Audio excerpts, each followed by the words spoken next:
কোনো গুনাহতে লিপ্ত হওয়ার ইচ্ছে প্রবল হয়ে উঠলে ভাববেন, এই গুনাহের কারণে আল্লাহ সুবহানাহু ওয়া তাআলা যদি আমার জীবন থেকে বারাকা উঠিয়ে নেন, আমাকে দেওয়া নিয়ামতগুলো তিনি যদি এই গুনাহের কারণে ছিনিয়ে নেন আমার কাছ থেকে, তখন কেমন হবে আমার জীবন? আল্লাহর দেওয়া অনেক নিয়ামত আপনার জীবনে বিদ্যমান। শারীরিক সুস্থতা, বাবা মার বেঁচে থাকা, সন্তানাদি, ভালো একটা চাকরি, ভালো একটা ব্যবসা প্রতিষ্ঠান, ভালো একটা ক্যারিয়ার।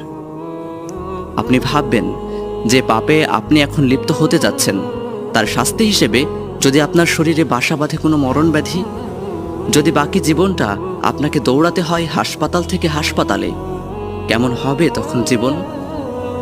যদি এই পাপের কারণে আল্লাহ আপনাকে আপনার বাবা মার আদর স্নেহ থেকে চিরতরে বঞ্চিত করেন, যদি আপনার সন্তানের বাবা ডাক শোনা থেকে আপনাকে বঞ্চিত করেন, যদি তিনি কেড়ে নেন